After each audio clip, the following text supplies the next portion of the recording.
You know, you should really be writing cumulative sentences, letting clauses and modifiers flow together seamlessly, enriching your prose with texture and form, filling the page with the same joy that will fill your readers' hearts, a joy that cannot be measured, a joy that can only be exceeded by ice cream, a joy that everyone longs for, a joy that's all that disappears.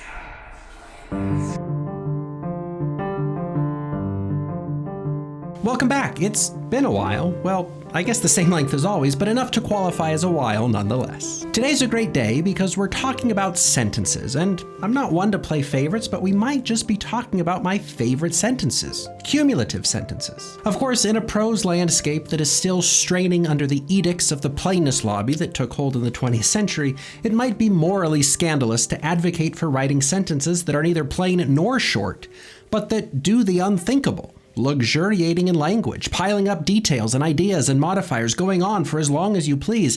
The excess, the self-indulgence, the decadence. You'll be hearing from straight-laced editors about this one. Yes, cumulative sentences, they might be scandalous if words were expensive and if anything mattered, but words are free and nothing matters. So there's really no reason not to enjoy cumulative sentences. And with reckless abandon, I'm excited to tell you what they are, how they work, and why you might want to use them.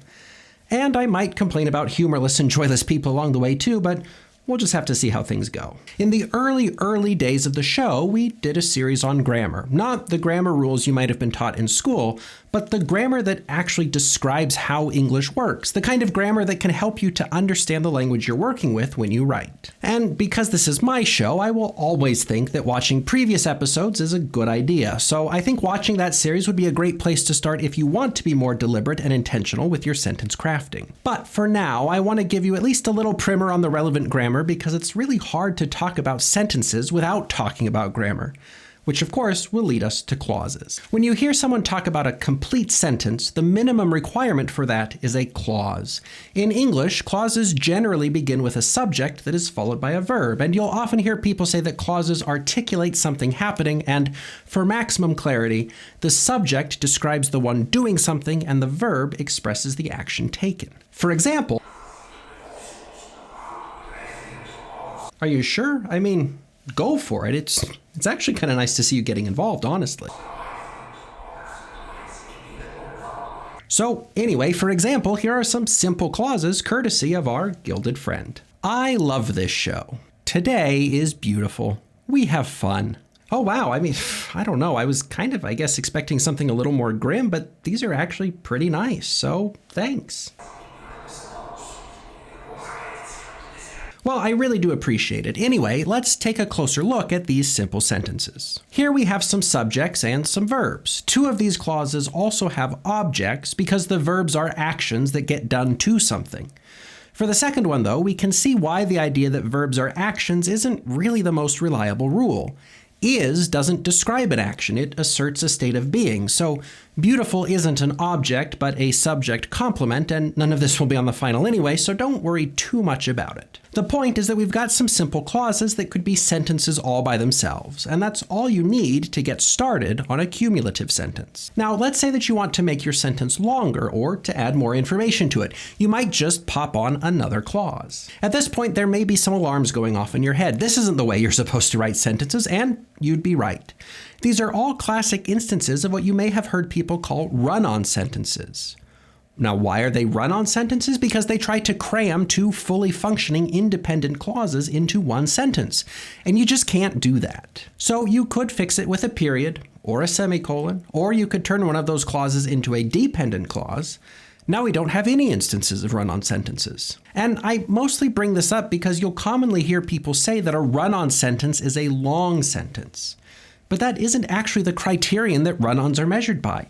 You can have massively long sentences that keep all the rules and a teeny tiny run-on. It's just not about length. It's about asking a sentence to hold on to too many independent clauses without the necessary support of punctuation. But of course, we've talked all about that before. So instead, we could do some maneuvering to make the sentence strong enough to support the weight of two independent clauses. Or we could take another approach and turn those additional clauses into much lighter modifiers that are no longer sentences by themselves and that we can pile on without fear of breaking the language. I love this show. a show about writing. Today is a beautiful day, so beautiful I could scream. We have fun, immeasurable fun. Joyless curmudgeon alert, before you start typing nonsense, yes, you could also just do this. And that's perfectly fine if you've allowed yourself to be overtaken by Hemingway's Drunken Sons corporate propaganda.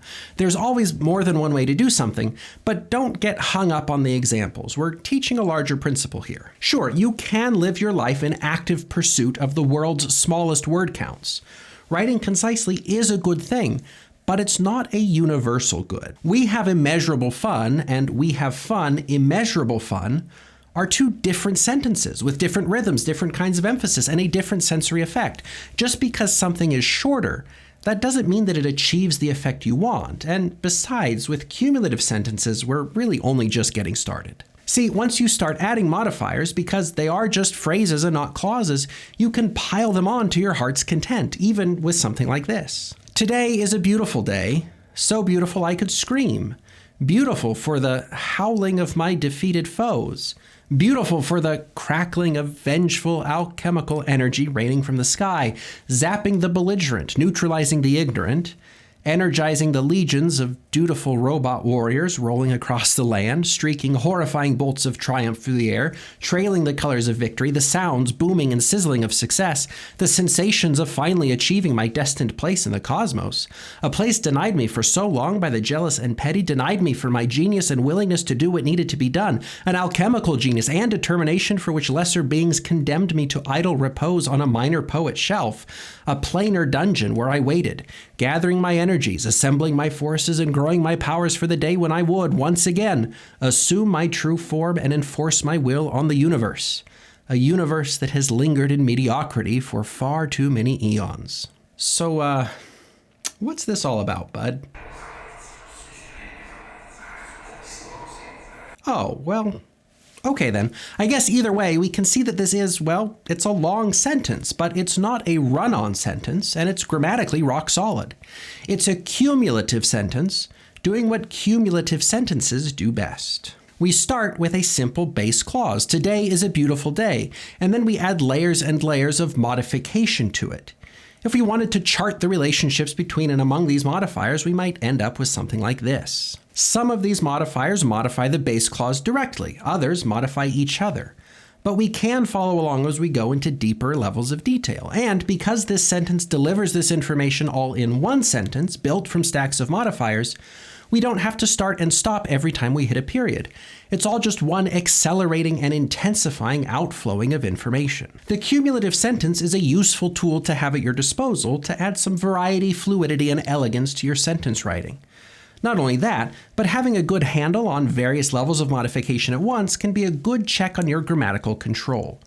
The risk of ambiguity or outright confusion is pretty high with these kinds of sentences, so cumulative sentences can test your ability to detect and correct potential misunderstandings. And of course, not every cumulative sentence you write has to be 10 miles long.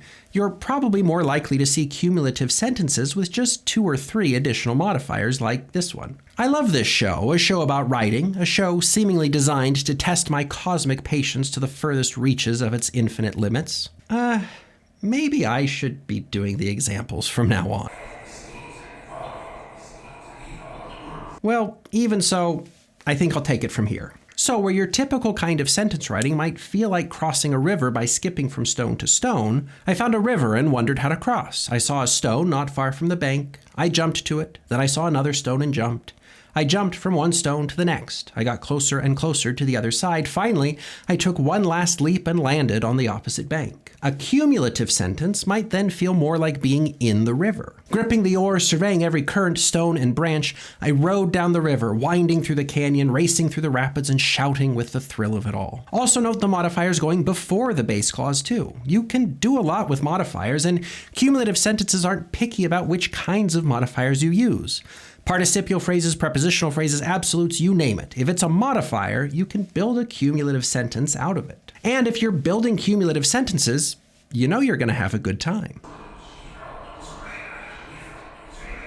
Well, anyway, I guess that's about all I had, and I could do a more thorough wrap-up, but it looks like it's time to put somebody down for a nap, so...